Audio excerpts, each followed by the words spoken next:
said if you want, you can also share to your please. Facebook page. Okay. I don't know how.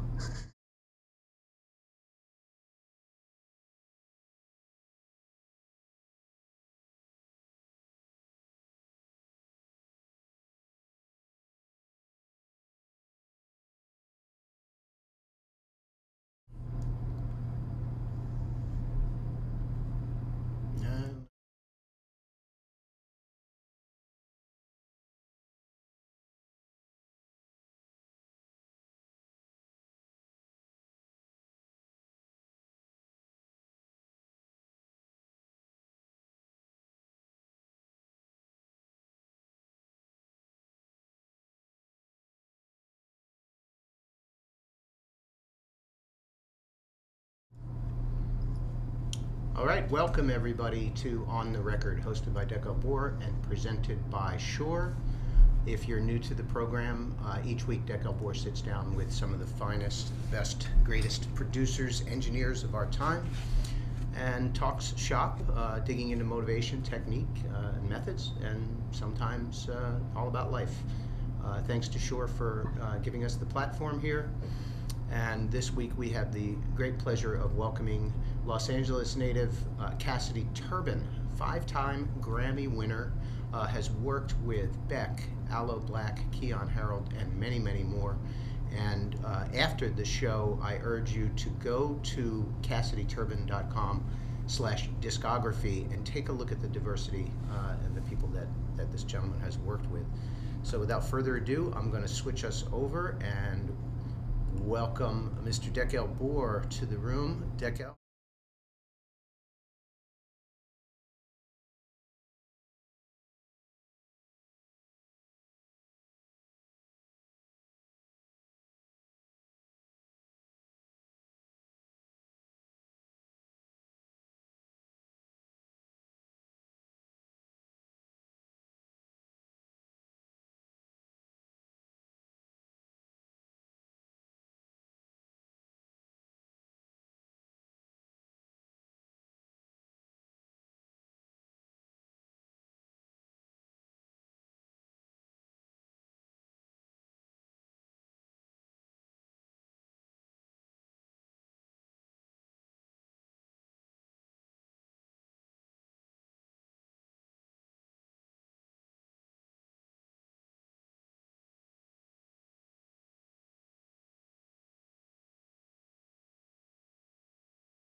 Great one. And then my favorite album of all time is a Clifford Brown album.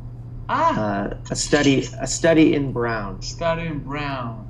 That's a classic. It was Max Roach Quintet. Yep. Actually, I think it's Clifford Brown and Max Roach. Maybe that's the title of it. Yeah, I'm a huge fan of that band, and they also made a couple of live albums that I'm a huge fan of. Yeah.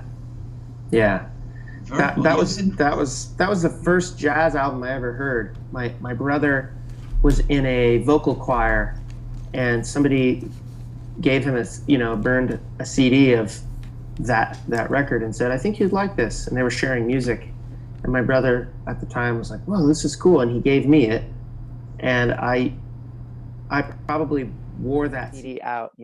Like I use it between different cars and CD player, and my little Yeah. portable CD. I just eventually got scratched, and then I had to go to Amoeba here in LA and find an actual copy, a real copy of it. And when you listen to music, you listen mostly on vinyl, mostly on CDs, stream it. Like, what's your thing about listening? These days it is streaming.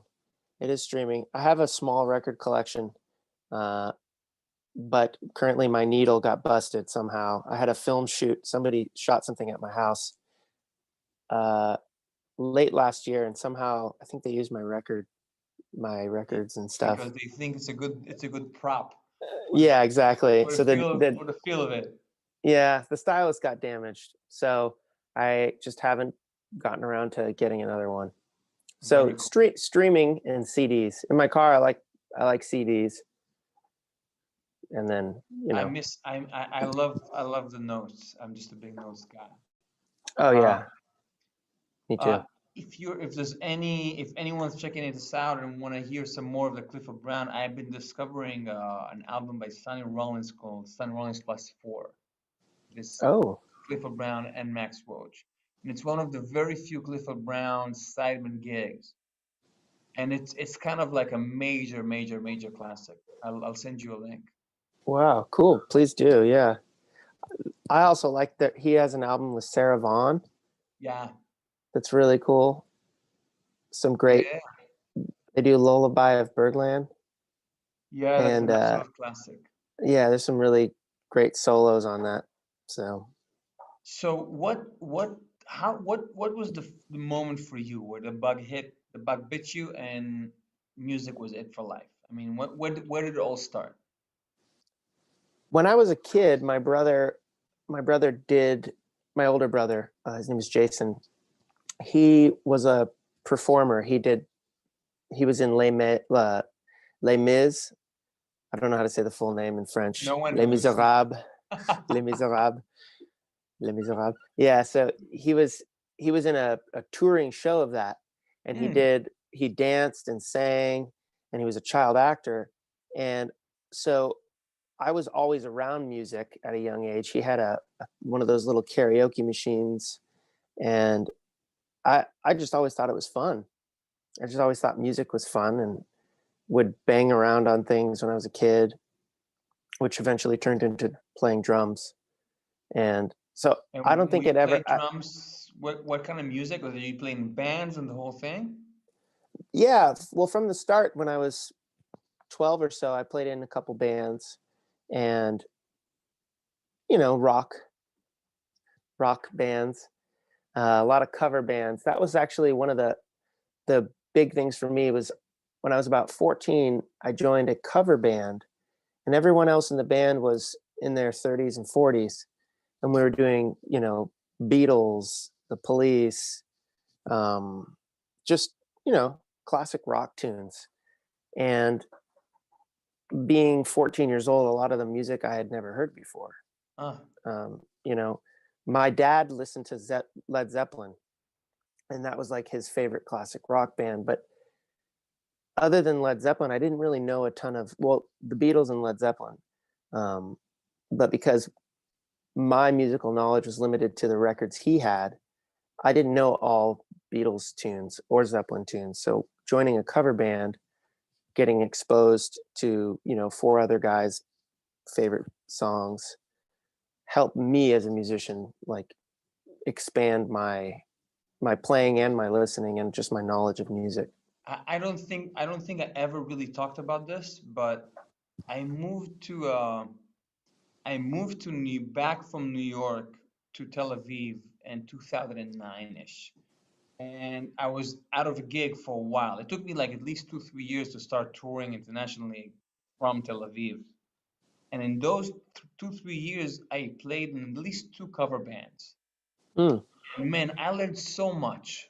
I learned it completely changed. Like what I'm realizing now, that gave me this, it gave me such foundation of songs that are non-American jazz songs. I mean, it just gave me an actual sense of song form that is much simpler, and also taught me a lot about what makes people it is that the music either makes people move or it doesn't make people move, and that's the end of the story almost. Yeah. And it was Yeah. kind of an incredible musical experience and also social. I mean, we just had the best time. Yeah. It's, I think learning songs is in the, not in the jazz world, because I know, when people study jazz, that's all they do for a while is learn songs. Because as a jazz Yeah, musician, yeah, needing to know songs is kind of essential, right? But yeah. but in the rock world or the pop world, I don't think learning songs is talked about as much as it should be in a musical education. So In how do people? How, I mean, but everybody's learning by mimicking their heroes. I mean, you listen to Guns N' Roses, and you know that you can hear that they know Stones and punk and right, Elton John. I mean, it's clear. The references are clear. Aerosmith, or you listen to Stevie Wonder, and you hear a lot of Ray Charles. I mean, you know that he knows the songs. yeah, for sure. And I'm sure the great bands and artists learned a lot of other songs. And everybody knows about the Beatles. They were a cover band, right? Or Yeah. yeah, for years and years before they wrote their own music. Um, I just don't hear people out of the jazz world talk about learning songs is like an essential point to being a musician. Learning other people's songs, learning other Ah. bands' catalogs. Yeah, yeah, People yeah. know of the songs, but the better musicians I know, they can just, oh yeah, I know that song. You know, I think there's a great example. You work with John Bryan, and he knows every song that ever was. right? I mean, on Yeah, any instrument for any part of that song. yeah. And I don't know his musical upbringing, but I'm fairly certain that growing up he learned songs. And you do that enough times, and there are plenty of musicians I know who can listen to a song. You might be like this. Listen to a song, and maybe you don't know what key it is, but you immediately know the chord progression. Yeah, I'm You I'm know? I'm I'm kind of like that. But Okay, and cool. most of the people that I know are like that because we just learn so many songs by ear that my mind immediately goes one chord, five chord, four chord, minor four chord, 3 to 6. It immediately does all those relationships. But it's only because I've done it so often. Yeah, yeah, yeah. So That's you were playing in a cover band, and what came next? I was playing in a cover band, and we had planned to eventually write. Someone in the band was going to write some original songs.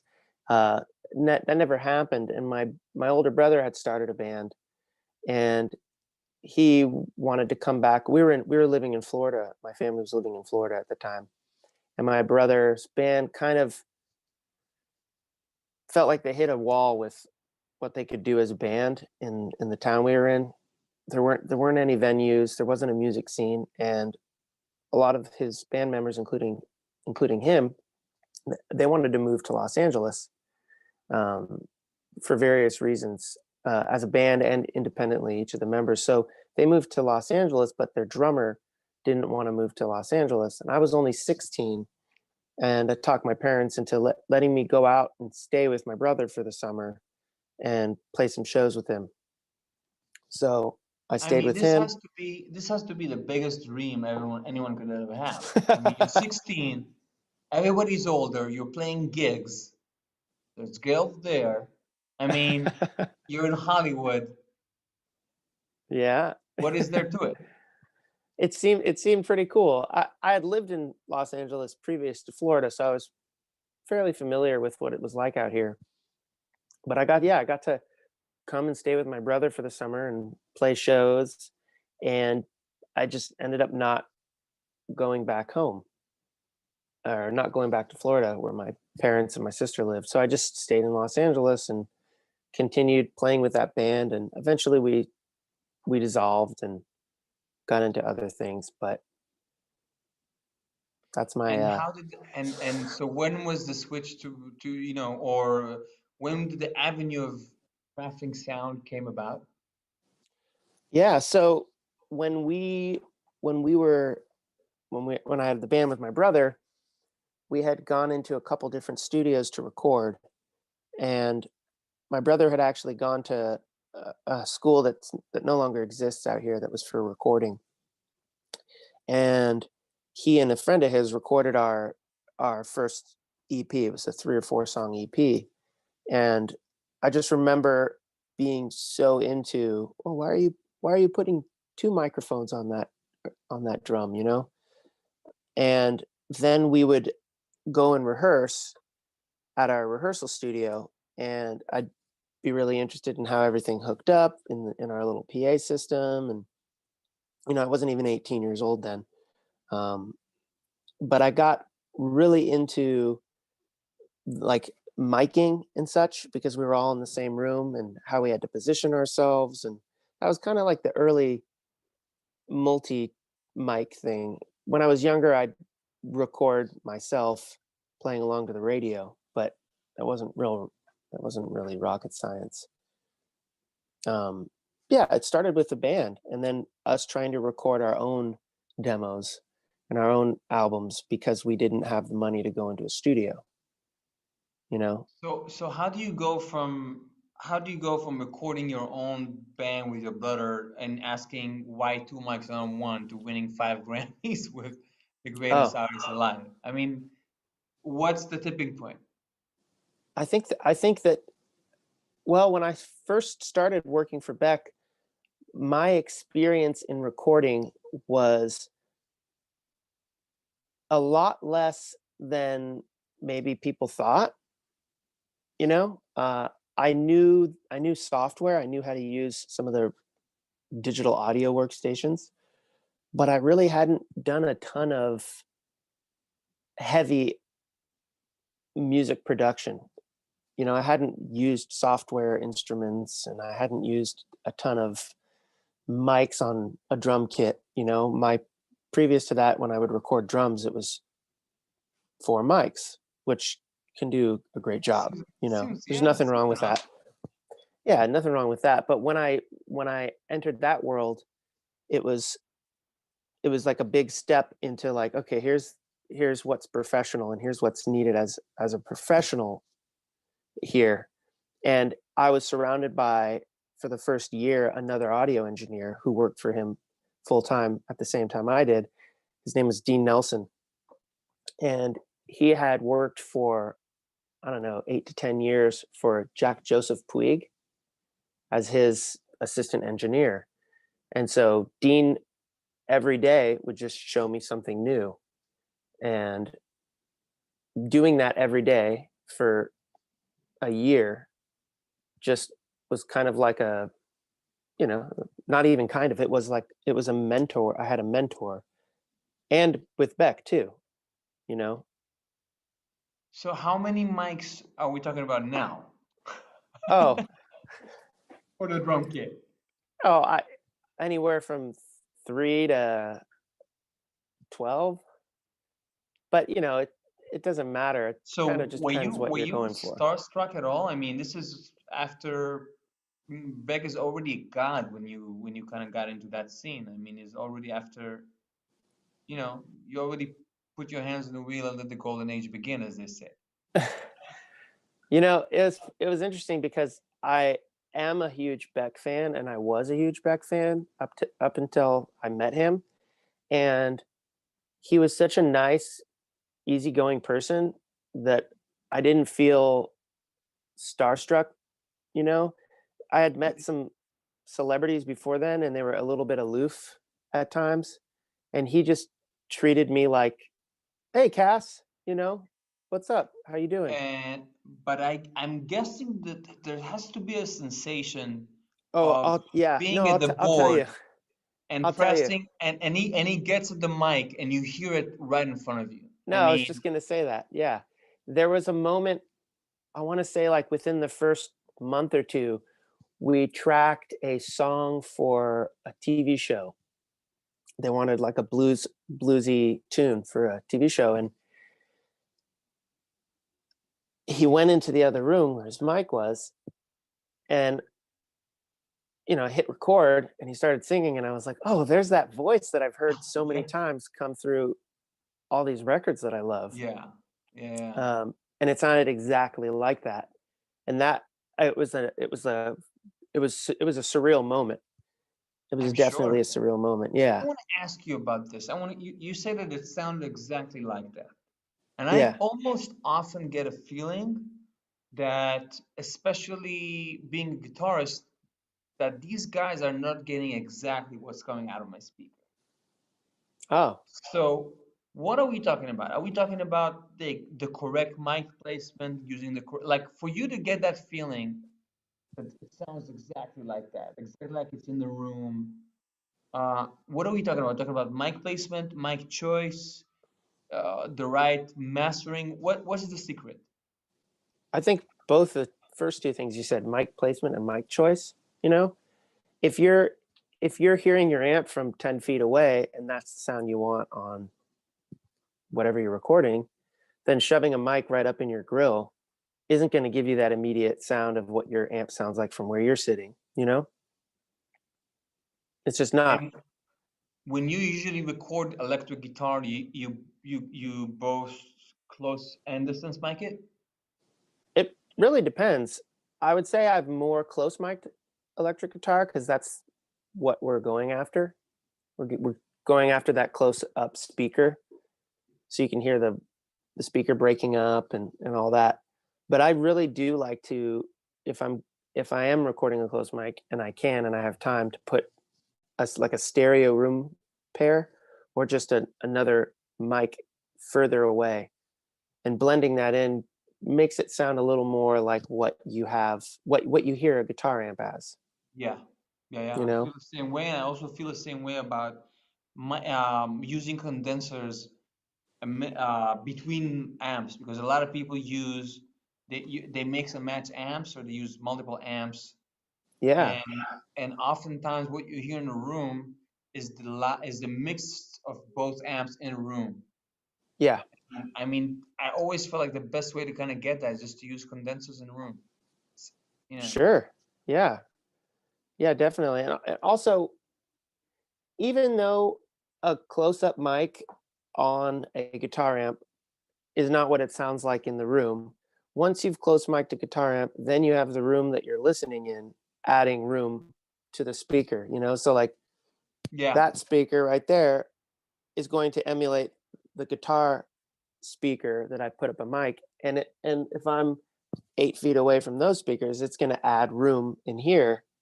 So This close is micing a guitar amp doesn't. what you just gave me is probably the heaviest piece of knowledge of I'm serious, of guitar miking that I've probably ever heard. To be Oh, really? honest, yeah. Oh, Especially nowadays when so many people are using plugins, and they're using emulators, and using Kempers, and they're using, it's just like I want to feel that amp in the room. I want to feel that amp. I want to hear the tube break. I want to hear the speaker break. I want to feel it in the room. Like I'm just that kind of old school guy. cool. Yeah. Well, I feel like over time I've been backing mics up from amps. Like I used to just put it like, an inch away from the grill, the cloth, or right up to it. And I've found now that that close or further away has been better for me. I don't get too much room, but I also don't get the it Spiky just doesn't signal. sound unnatural. Yeah, it just doesn't sound unnatural. Yeah. I've learned a trick from a lot of really old guys like Jim Hall and that kind of people. What he used to do is he would mic right in front of the cone, and then put another mic behind the amp. If you have like an open amp, An open back. yeah, then you would put another mic there.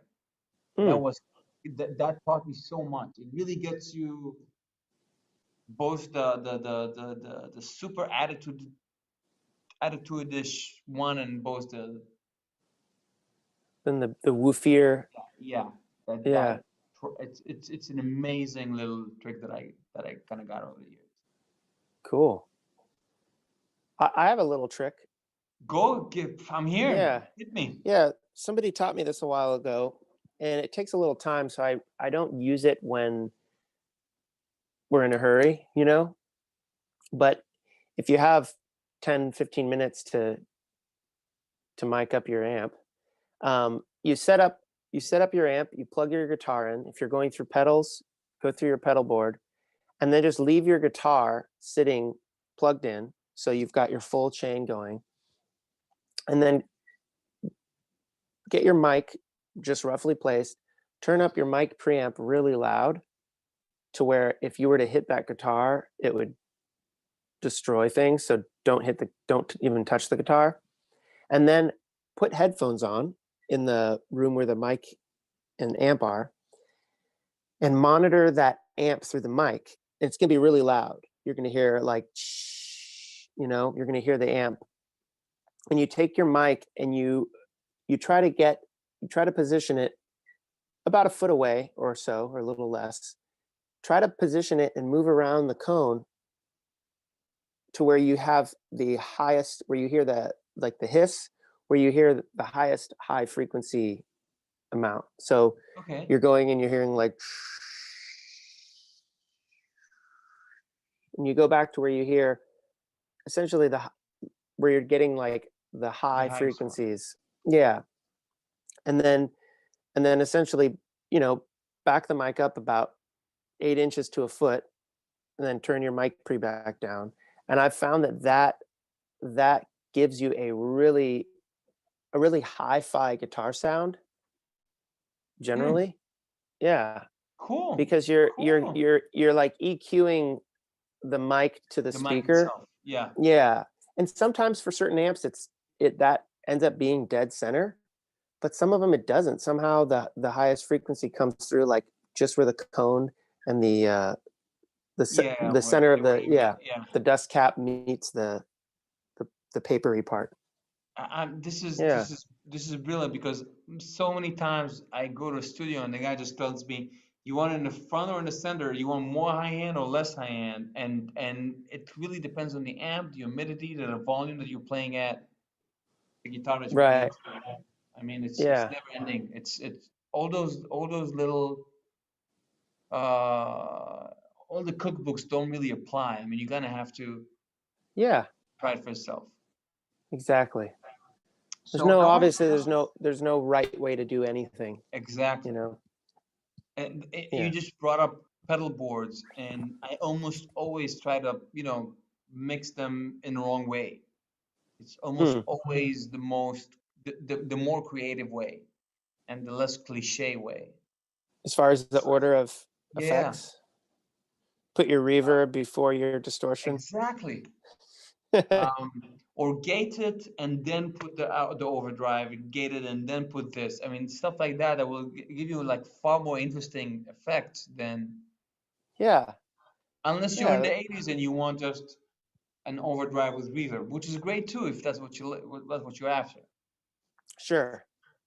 Yeah. So I want to ask you about we in the jazz world, we almost always track everyone live. I mean, everybody ideally in the same room with some, separation between people, or in the same studio in separate rooms where you can see each other. But this year is kind of, everybody's sending each other tracks now because, because of COVID. But what's your take on this? I mean, how do I keep? What have you found that for you works best? What sounds best? Where's the fine line between people being comfortable to sounding better, and what's your take on this? Oh yeah. Well, I've never heard a record suffer from everyone playing together at the same time. That's just, there's mistakes that people may make don't sound like mistakes, and the the tone of the instrument somehow it's not that it's not as important. It doesn't seem to negatively affect the overall picture. If, let's say, the upright bass doesn't sound as great as if you were to isolate him and have him play after the fact. Like the sonic qualities may not be as like good if you were to solo up the bass and go, that sounds like a good bass. But with everyone together, even in a small room like the room I have here, when you get everybody playing together, the vibe and the, like, I don't want to get too woo woo, but like the aesthetic wavelengths going through everybody,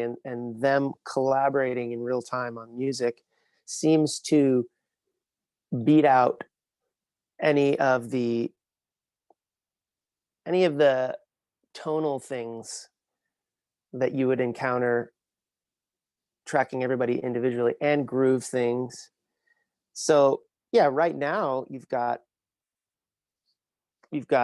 people sending each other tracks, and records can sound great like that. People can make great music like that, for sure. Actually, I try to make like a follow up to La Rula we just released. I try to Mm-hmm. make it sound.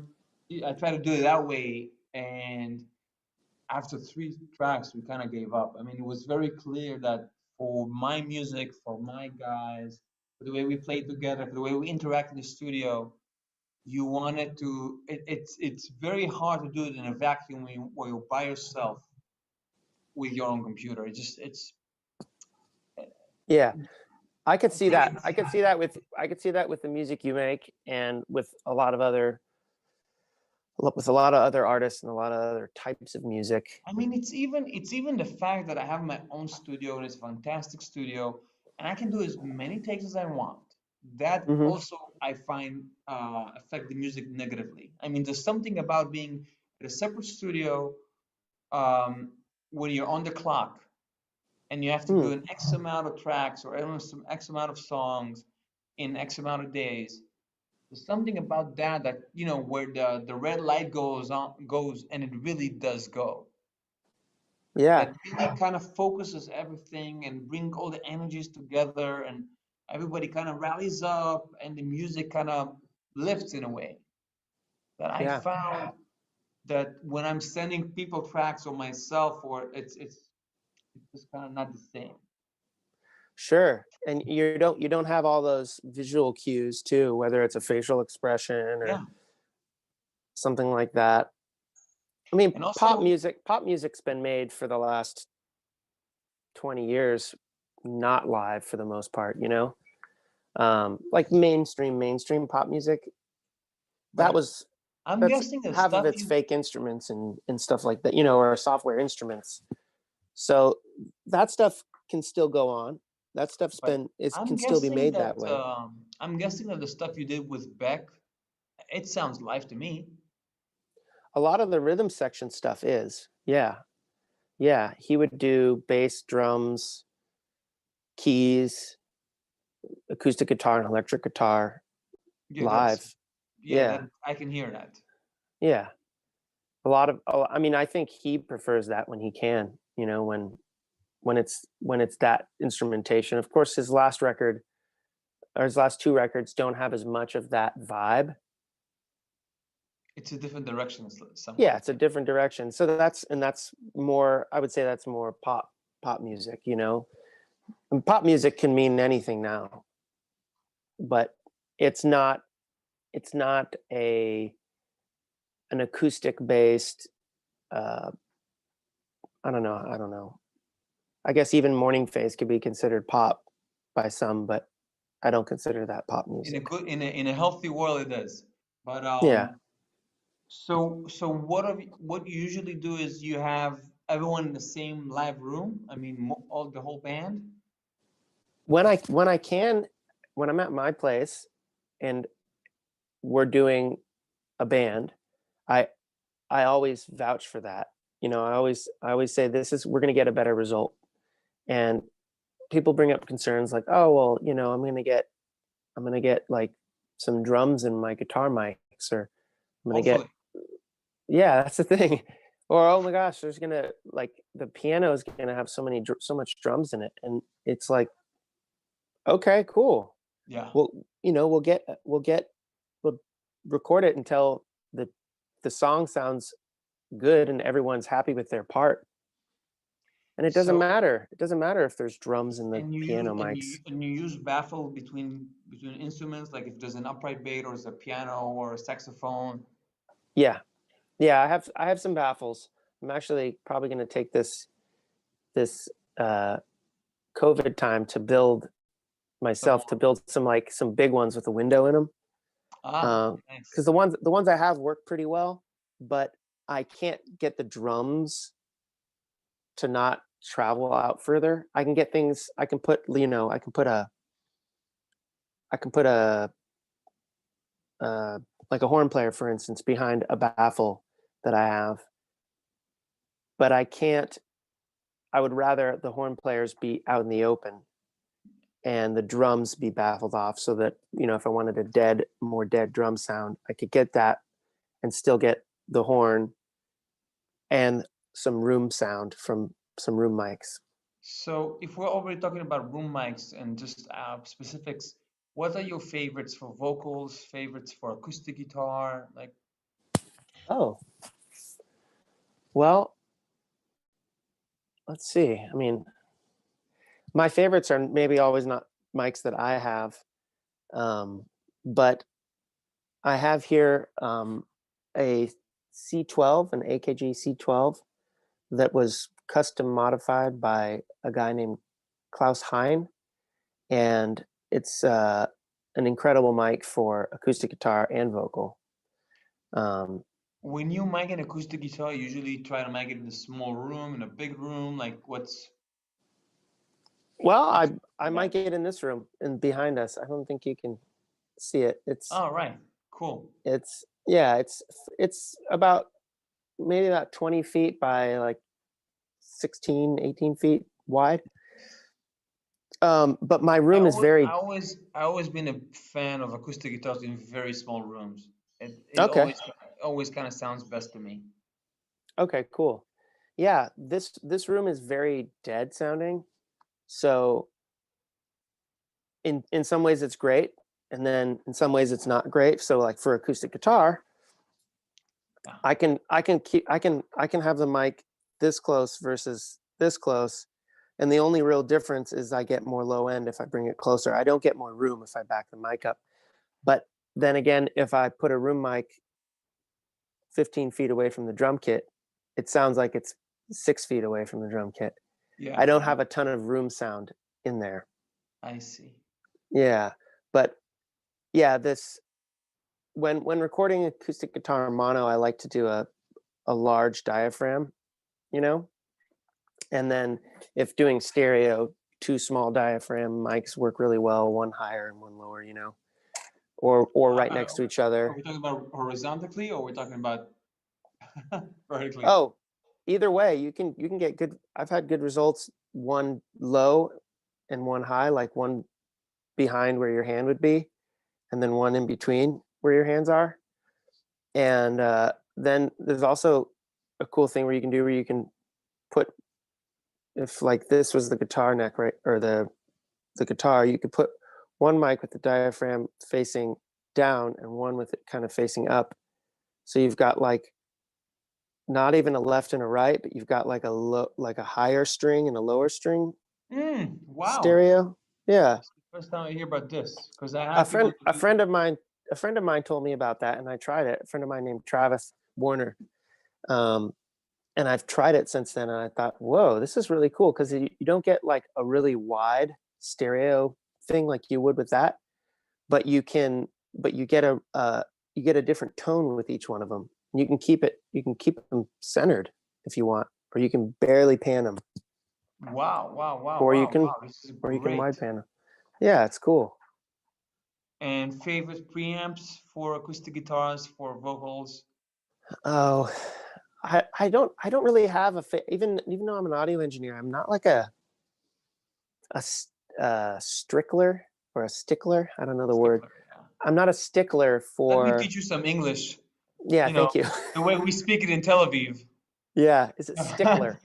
Yeah, I'm not a stickler for mic preamps as much as I am for a mic, and even more so like just a good sounding instrument. Yeah, Uh, I could go you on can, and on about this. yeah, like that's the most important thing. Like people go crazy in these online forums about this microphone is so much better, but it's like I don't know what instrument we're talking about here. Yeah, A great sounding acoustic guitar will sound much better than a mic'd with some cheap, $100 condenser than a bad sounding guitar with a C12 or a yeah, U47. yeah. I've been. Actually, just yesterday, I spoke to one of my best friends who's like a rock star in Israel, and Mm. there's this guy that makes classical guitars for like Julian Bream and John Williams and Sting. I mean, the highest echelon of classical guitars. Yeah. So, so, so I've been on his waiting list for 9 years, nine Wow. years to get a guitar. Um, and the guitar arrived, I think, around March. And I've been playing it every day, and it's like just a spectacular instrument. I mean, it's Mhm. out of this world. I mean, out of this world. Yeah. And also last week I kind of lucked out on finding this unbelievable Fender Strat from '77, and for like no money, for like $700. Wow. But the guitar, and I'm not a Fender guy, but the guitar is unbelievable. I mean, it's just I already had like four other Strats, and it's just, I mean, it's not twice as good as the other ones. So it's like 20 times better. So I Wow. mean, we're talking about so much more character to the notes. Yeah. So, and I'm really kind of discovering that searching for the right instruments, it's worth the time and the effort. It's kind of unbelievable. Yeah. But and I have a pretty nice collection of, like different amps and different guitars, and to get the right ones, like the Les Paul that I had, I got to choose it, courtesy of Gibson Guitars, out of like six identical ones, and each one is going to be a little different. Yeah. So I could go on and on, but as far as getting the instrument that resonate with you, whether you're an artist or you're a vocalist or a producer, um, I think that's kind of huge. Yeah. And I see that happening more. I see it more. Sorry. I see it happening more often now where studios will have a lot of instruments for musicians to use when like the first number of studios I went to didn't have any instruments. They had a grand piano and maybe an organ, like a B3, and maybe a Rhodes, Yeah, but no amps, no guitars, no drum kits. And now you go to a lot of studios and they have like 2 or 3 drum kits. They have yeah, an upright, they have a grand yeah, piano, they've got 5 or 6 different organs. And that's probably in response to just studios wanting to, you know, book more because they now have this great instrument collection. yeah, And absolutely. yeah, and so having like as a musician or producer or as a solo artist, having great sounding instruments is going to get you better sounding recordings than Absolutely. than buying excellent mics. Than Absolutely. spending thousands of dollars on one mic. I can tell Um, you that, yeah. since we were on the short channel, every time that I was in the studio and someone put some fancy schmancy something in front of my speaker, I would always ask a 57 right next to it. And when we were mixing it, the 57 always ate the other one for lunch. Always. I mean, I don't Yes. remember any situation where I said, Yeah, that one sounds better. Give me 70% of that. That never happened to me. Right. In my ears. I believe it. I love the 57. And it's it's one of the most. It's like the best bargain for the price that you could ever find. Yeah. And actually, someone I spoke to 2 days ago told me that he uses 58 or 57. They use that on acoustic guitars, on pianos. I mean, I would. Yeah, I think people would be surprised if you went and tried to record an acoustic guitar with a 57 that you could get a great sounding.